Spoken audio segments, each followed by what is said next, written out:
명쾌한 인물 분석 품격 있는 방송 사팔랩의 여빈입니다. 안녕하세요, 박 대표입니다.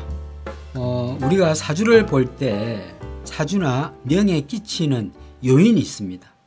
먼저 들어온 사람에게 제가 팁을 드리는데요, 말씀드리도록 하겠습니다.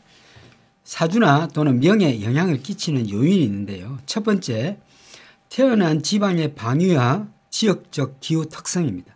기후 특성에 따라 그 사주가 조금 다르게 됩니다. 그 다음에 태어날 당시의 기상, 즉 일기입니다. 바람이나 비나 눈이나 천둥이나 번개나 이런 부분이 그 사람의 일생에 가장 영향을 미치게 되는데요. 그 사람이 예를 들어서 이랬습니다. 사주에 화를 용신으로 쓰는 사람인데 그날 그 아이가 화를 용신으로 쓰는 아이인데 불구하고 비가 오는 날에 그 아이를 낳았다면 그 아이는 하는 일마다 조금 막히는 수가 있습니다. 또 그 아이가 수기를 용신으로 삼는 아이인데 그날 비가 왔다면 그 아이는 조금 희망이 있는 아이다라고 보시면 되겠습니다. 태어난 집안의 환경이 있습니다. 도시냐 농촌이냐 또는 집안 가문의 내력 등이 또 그 사람의 명예에 끼치는 요인이 되겠습니다. 네 번째는 교육의 정도입니다. 학창시 학교 다닐 때 시절 운이 학벌과 직업을 좌우하기 때문에 그렇습니다. 그 다음에 다섯 번째, 직업의 종류입니다. 인생의 성패에 대해서 결정적으로 영향을 끼치죠. 그 다음에 여섯 번째가 결혼 시기와 배우자의 관계입니다. 중장년의 인생에 가장 영향을 많이 끼치는데 바로 배우자의 관계거든요. 그 다음에 자식 수와 남녀 성입니다. 중년 생활에 수명에 영향을 끼칩니다.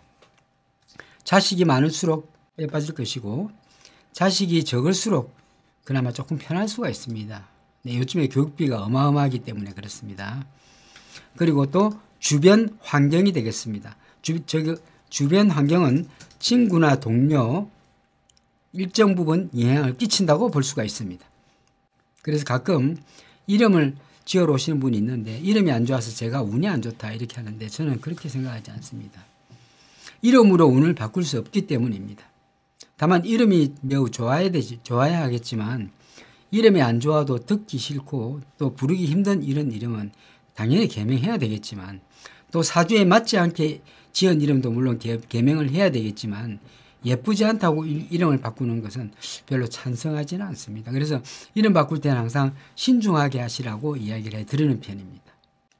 어떤 부분에 상대가 조언을 해주면 그 듣는 사람이 있고 안 듣는 사람이 있습니다. 기분 나빠하는 사람이 있고 그걸 호쾌히 들어주는 사람도 있습니다. 그런 이야기를 잘 들어주고 또 수정을 할 수 있는 사람이 어떤 사람이냐. 일단은 사주가 힘이 있어야 됩니다. 그리고 적당히 구조가 잘 짜여진 능동적인 사주를 가진 사람이 수정도 쉽게 합니다. 그런데 바꾸지 못하는 사람의 특징은 사주 기운 자체가 미약합니다. 미약하고 구조가 좋지 못하면 마음만 가지고 있으면서 행동으로 옮기지 못하여 마음고생만 하는 경우가 되게 많습니다. 또 누가 어떤 이야기를 했을 때 합리화하는 그런 분들도 있습니다. 내가 뭐가 잘못했나? 나는 잘하고 있지 않냐라고 도로 이렇게 이야기하는 분이 계신데 그런 분들은 사주가 사실 굉장히 상대 이야기를 잘 듣지 않고 또 그것을 받아치는 이런 사람의 사주는 실질적으로 제가 감명한 결과 좋은 발전도 없고 좋은 사주는 못 봤습니다. 네. 자기 합리화한다는 것 해야 되겠죠. 적절한 시기에 해야 되겠지만은 그런 것들이 심해지면 안 됩니다. 네. 어떤 분은 그러대요. 나는 직장 다니는데 직장 다니면서 아이한테 잘해주려고 아이한테 지금 현재는 신경을 못 쓰지만은 돈을 벌려고 직장 다닌다 이렇게 합니다. 그거는 본인의 합리화죠. 본인이 놀고 싶고 쉬고 싶고 나가서 일하는 게 좋으니까 하는 거예요. 왜? 그 반대로 아이 보기 싫으니까. 어떻게 보면 아이에 대한 관심이 없는 사람 중에 하나죠. 역시 사주로 보니까 똑같습니다. 어쩔 수가 없습니다. 고칠 수가 없습니다. 왜? 사주 구조가 편협하니까 고칠 수가 없습니다. 사주 구조가 편협하지 않고 어떤 부분에 긍정적인 부분은요 바로 알아듣습니다. 뭐 서울대 나와도 뭐 직장 없는 사람 간혹 봅니다. 학벌이 좋으면 확률적으로 남보다 세상을 살아가기가 훨씬 좋습니다만 꼭 그렇지는 않습니다. 머리와 능력은 뛰어나지만 운이 다 되었거나 대운의 흐름이 좋지 않은 경우에는 내리막길 탑니다. 직장 없습니다. 그래서 우리가 한참 잘 나갈 때 보면 운이 잘 나갈 때 좋게 나가는 것입니다. 네, 그러니까 이 운을 보는 것이 가장 중요하고 가장 힘들고 가장 어렵습니다. 가끔 전화가 옵니다. 저는 이제 직접 전화를 받지 않지만은 가끔 이제 차를 타고 가다 옆에서 들을 때가 있습니다. 제가 공부를 많이 했는데요. 통변을 배우고 싶다 그럽니다. 공부를 어디서 하셨습니까? 유튜브를 보고 또 뭐 책도 좀 봤습니다. 통변하고 싶습니다. 저는 너무 답답함을 느낍니다. 그런 이야기 들을 때는요. 왜냐하면 기초도 되지 않고 본인이 사주를 어떻게 육친으로 몇 개 풀다 보니까 그게 맞아 들어가서 이게 맞는구나 하고 바로 통변 들어가려는 분들도 많습니다. 또 어떤 유튜브를 보면 명리학을 가르치는 사람이 1년 만에 통변할 수 있겠다고 이렇게 이야기를 하고 있습니다. 네, 실제로 그런 데 많아요. 예. 뭐 어느 정도만 하면은 바로 영업하면서 그냥 감명하면서 하면 된다. 여러분들 자신합니다만 제가 사주를 가장 쉽게 가르치고 가장 간단하게 정확하죠. 가르치고 핵심만 더 가장 명료하게 가르쳤는데 이래도 전 3년이라고 미리 이야기를 합니다. 3년 아니면 4년이라고 이야기를 합니다. 그런데 이 사람은 1년 만에 가르친답니다. 무슨 학당이죠? 그분 제가 기가 막혀서 말이 안 나옵니다. 그걸 갖다가 배우고 또 삭제하려는 그 노력이 더 필요하고 또 가끔 전화 오시는 분은 공부 하나도 안 했다면 저는 참 잘했다 그럽니다. 네, 오히려 그게 낫죠. 공부 안 하신 분은 공부 안 하시고 저한테 처음 배우신 분은 딱 3년이면 돼요. 3, 4년이면 되는데 공부하셔서 오신 분들은 5년 이상을 배워야 됩니다. 정말입니다. 이것은요. 5년 이상을 배워도 옛날 걸 자꾸 자기도 모르게 대입하는 바람에 망하는 거죠. 그게 이제 아는 거를 자꾸 이제 아는 척 한다고 하죠. 그러다 보니까 이제 다 무너집니다. 네. 그래서 제가 가끔 이제 들어와서 마치는 15분 전에 와서 제가 사주를 봤는데 사주를 통변하시는 분이 계시더라고요. 몇 분 중에. 그래서 제가 안 들어갑니다. 왜냐하면 사주 통변할 시기가 아니거든요. 왜냐하면 이 통변하려면 대운과 세운과 오름을 완벽하게 파악해야 그것이 통변이 되는데 불구하고 아니 운도 모르는데 어떻게 통변을 합니까? 아니 육친 가지고 통변해야 하고 십선 가지고 통변할 겁니까? 운은 어떻게 보고? 제가 나오다가 안 나오는데 일단은 다음 기회에 제가 한 번씩 전문가 과정에서는 철저하게 제가 한번 또 말씀드리도록 하겠습니다. 계속 이야기하지만 핵심을 다 알려드리겠습니다. 네, 그리고 전문가 과정이 되면 여기 아마 제가 여기 사무실로 가끔 일주일에 한 번이나 아니면 보름에 한 번 멀리 계신 분 한 달에 한 번씩 오셔서 따로 강의를 하도록 하겠습니다. 네. 사주를 한다 그렇게 하면 풀어보라 그랬어요. 그 사람 놔두고. 그 사람 앉혀놓고 바로 풀어보라 그랬어요. 아니면 실시간으로 그 사람 감명을 해보라 그랬어요. 그렇게 해야 됩니다. 그렇게 하자면 실력이 없는 사람이죠. 대리 선생님. 네, 감사합니다. 네. 10년 되면 전문가가 되겠네요. 네. 뭐든지 하려면 전문가가 되던가 프로가 돼야죠. 예. 적당히 해서는 안 됩니다. 예.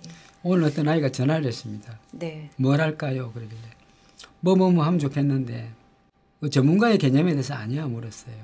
잘 모르죠. 전문가는 10년보다 조금 알게 된다.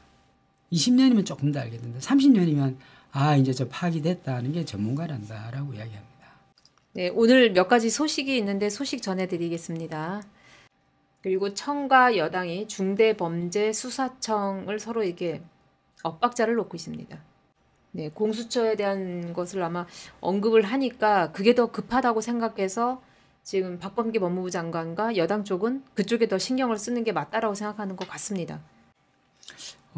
물론 뭐 당에서 내부적으로 뭐 복잡한 일도 있고 또 어때는 끊기는 일도 여러 가지 일이 있겠지만 사실은 이 수사권이나 이런 부분은 빨리 해결해야 되고요. 네. 또 일단은 당도 있지만은 이 짬뽕이 말귀를 못 알아듣습니다. 특징이에요. 이 짬뽕이 어떤 이야기를 하면 말을 못 알아듣습니다. 어떤 이야기를 하면 그냥 스치고 지나가요. 정확한 파악이 안 되거든요. 딱 짚어보는 게 없습니다. 찍어보는 게 없기 때문에 이 짬뽕이 지금 어떤 대통령이 어떤 이런 이 이야기를 갖다가 오버하고 또 나름대로 또 뭡니까 이게 또 합리화하고 또 나름대로 또 적당히 버무리는 비빔밥을 만드는 이런 부분이 있습니다. 이럴 땐 차라리 그냥 직접적으로 그냥 대놓고 물어보고 확인을 해야 되는데 확인을 안 하시는 동작이 느려요. 특징이 동작이 느려서 안 됩니다. 네. 그리고 어디 가서 잘못된 걸 이렇게 드러내는 걸 싫어하거든요.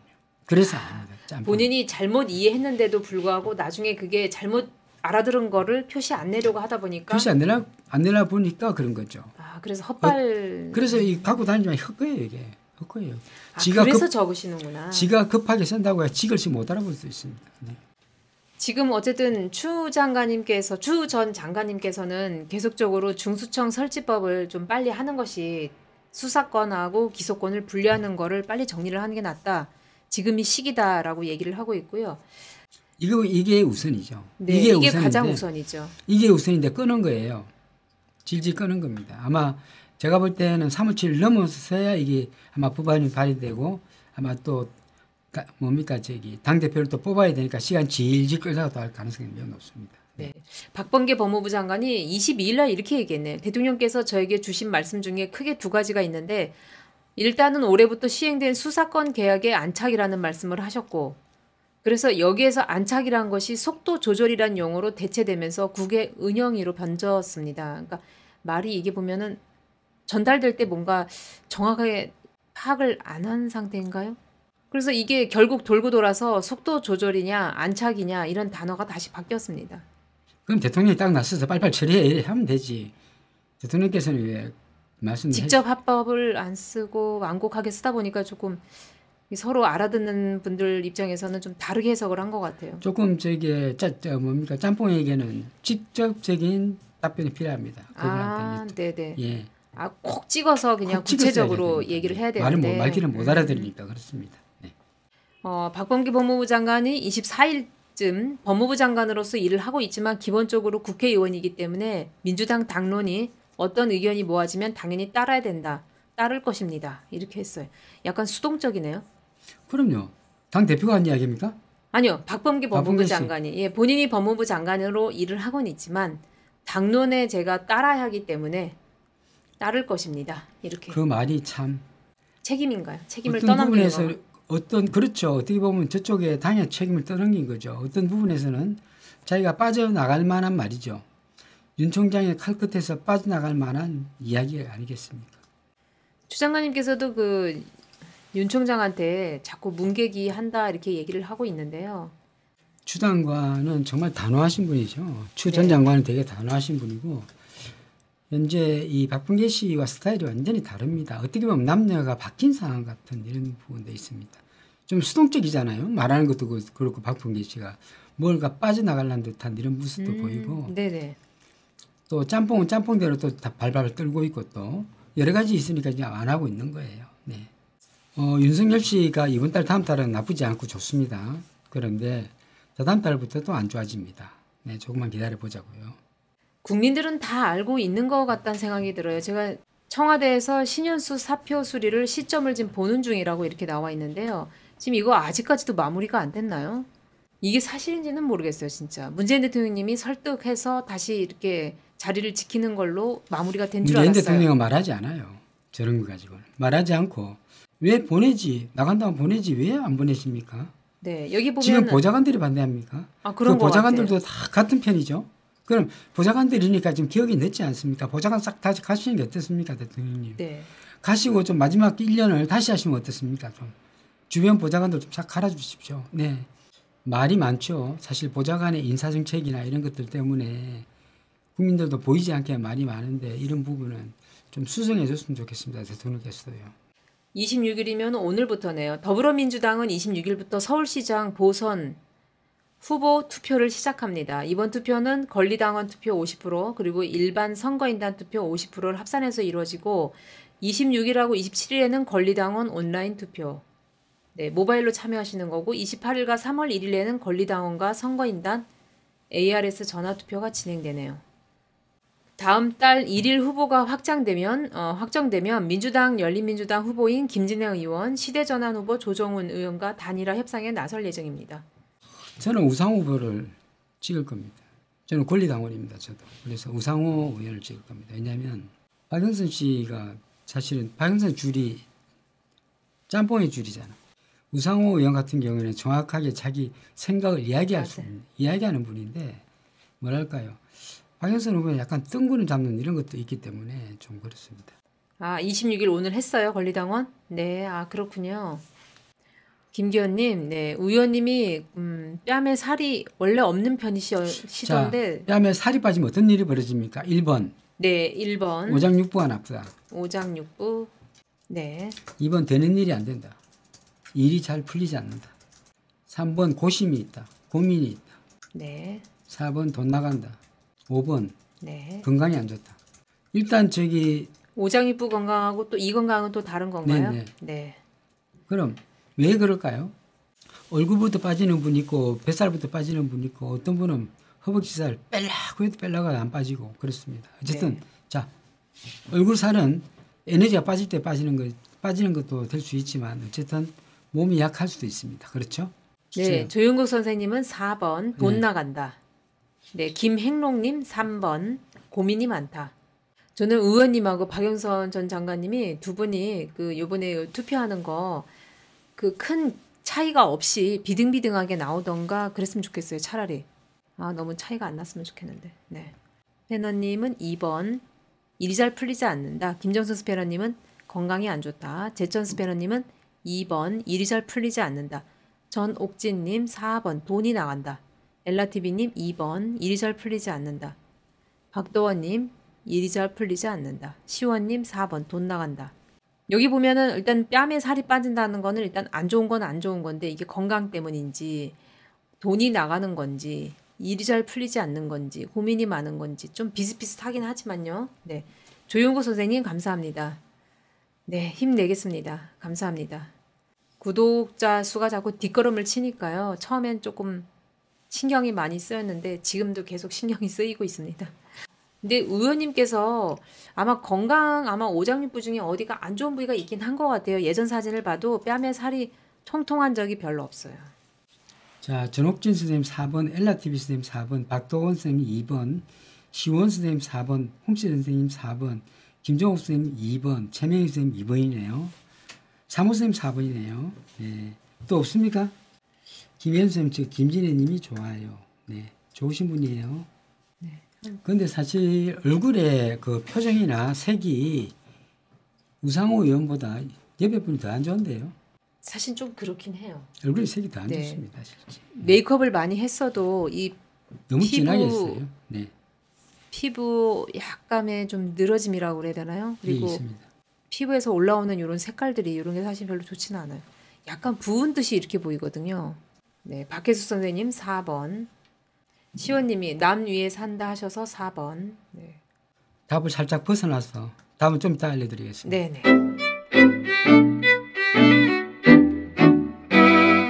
우리가 얼굴이 조각처럼 이렇게 잘생긴 남자들이 있습니다. 그렇죠? 조각처럼 딱딱딱 보면 코 반듯, 눈 반듯, 약간 연예인급으로 예. 생기신 분이요? 광골 반듯 이런 분들이 있으면 남들이 이렇게 대접을 해줘야 되잖아요. 예. 미남 미녀 다. 예, 미남. 네. 특히 미남들. 아, 네. 조각 미남들. 그렇죠? 네. 이 사람의 단점은 뭘까요? 자, 조각이 잘생겼어요. 아니, 탤런트 같아요. 얼굴이 딱 뭡니까, 저기. 윤곽이 뚜렷하다. 예, 조각 같은 그런 얼굴이에요. 아, 본 적이 잘생겼죠. 없어서 네, 상상이 안 돼요. 네, 아주 잘생겼습니다. 그런 사람의 단점이 뭘까요? 돈이 1번 많다. 돈이 많다. 돈이 많다. 조금 전에 그 이따 답드리겠습니다. 네. 네. 2번 부인과 인연이 없다. 3번 네. 이기적이다. 4번 네. 재혼할 가능성이 있다. 조각처럼 생겼어요. 남자가 너무 잘생겼어요. 장동건 같이 생기면은 네. 해당되나요? 그렇다고 볼 수 있겠죠. 네. 네. 좀 비슷합니다. 네. 네. 혹시 뭐 배우자분이 조각미남처럼 연예인급으로 생기신 분 계신가요? 저희가 이제 명리학 공부하다 보면은 얼굴이 그래도 잘생겼다 뭐 이렇게는 나오는데 조각인지 아닌지는 잘 안 나오죠, 대표님. 예, 예. 네. 김정선 스패너님 교만하다. 예, 너무 잘생겨서요. 엘라TV님 3번 이기적이다. 김정선 선생님도 이기적이다.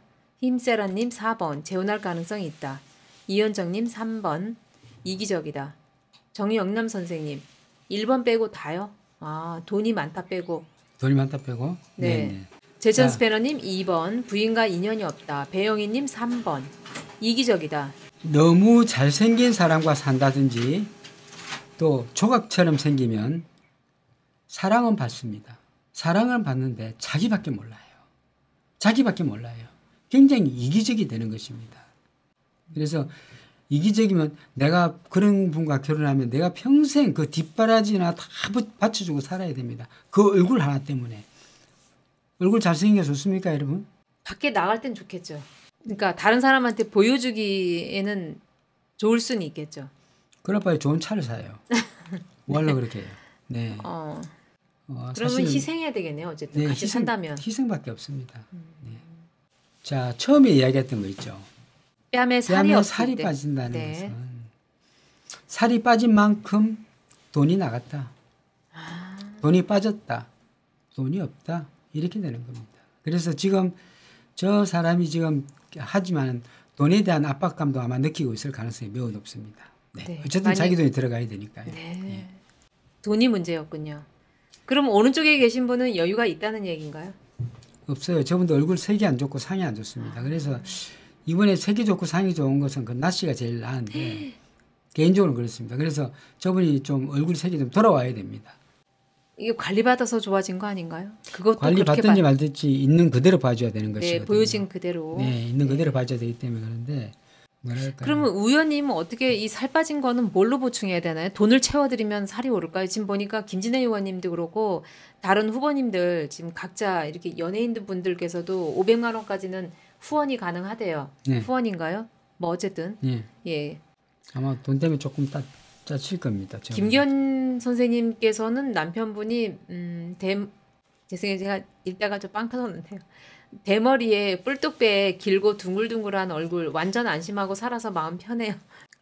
김기현님 너무 솔직하게 얘기해 주신 거 아니에요? 제가 할 말이 많지만 참겠습니다. 네. 아유 이거 사실 사주하고 외모하고는 반비례하니까요. 또 사주가 귀할 수 있잖아요. 네, 예, 맞습니다. 네 안심이 된다. 사실은 대머리 같은 경우가 되게 귀합니다. 사실. 왜냐하면 나이가 40 넘어서 머리가 빠져서 대머리가 돼야만이 윗자리로 빨리 올라가거든요. 네. 그래서 머리가 빡빡하면 할수록 이기적인 사람이에요. 그러니까요. 박미란 선생님도 저랑 같은 생각이네요. 의원님을 질 것 같더라도 많이 밀어드려서 박빙이 되면 좋겠어요. 차라리 그냥. 예. 예, 맞습니다. 네. 사실 우상호 의원 같은 경우는 되게 매력적인 사람이거든요. 뭐랄까요? 의리파예요. 한번 해주면 끝까지 해주는 사람입니다. 그리고 잔거짓말 하는 사람 아니고요. 되게 마음이 따뜻한 사람 중에 하나입니다. 그런데 오른쪽 계신 분은 그렇게까지는 안 보거든, 제가 개인적으로는요. 그래서 저는 개인적으로 우상호 의원이 그나마 명리학적으로 봐도 사람도 괜찮고 합니다. 아마 안 될 거예요. 대표님. 그렇지만은 저는 저 사람을 더 좋아합니다. 네. 왜냐하면 저 사람은 융통성 없고 거짓말하지 않아요. 거짓말을 할 줄은 몰라요. 있는 그대로 이야기하는 사람이거든요. 네, 그런데 오른쪽 분은 그렇지 않아요. 네.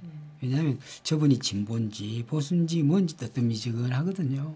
그래서 싫어요. 왜냐하면 뭔가 내가 보수도 좋아요. 내가 보수인데 나 보수에 대해서 합리적으로 난 보수야. 이렇게 하면 저는 박수 쳐줘요. 난 합리적으로 진보야. 박수 쳐줘요. 그 확실히 표방을 해야 되는데 이게 진보도 아니고 보수도 아니고 뜨뜻미지근하게 여기 가면 이 사람 같고 저기 가면 저 사람 같고 나경원하고 악수하면 또 저게 보수 같고 이렇게 보이는 거예요. 제 눈에는. 예. 왜 제가 그렇게 볼까요? 그런 사람이니까 그렇게 보는 거예요. 네.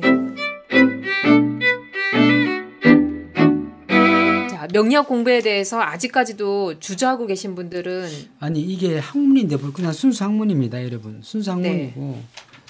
저는 이렇게 생각해요. 그것보다 내가 어떤 사람이라는 거를 알게 해주는 학문은 바로 이 학문밖에 없는 것 같고요. 전문가는 아니어도 내가 어느 정도 사주에 대해서 알고 있다면은 사람을 대할 때, 가족을 대할 때, 내가 앞으로 살아갈 때 갈팡질팡하지 않고 방향을 잡을 수 있습니다. 그래서 지금 시작하셔도 늦지 않습니다. 나이가 많다고 나이가 많아도 가능할까요? 라고 말씀하시는데 일단 시작이 중요하고요.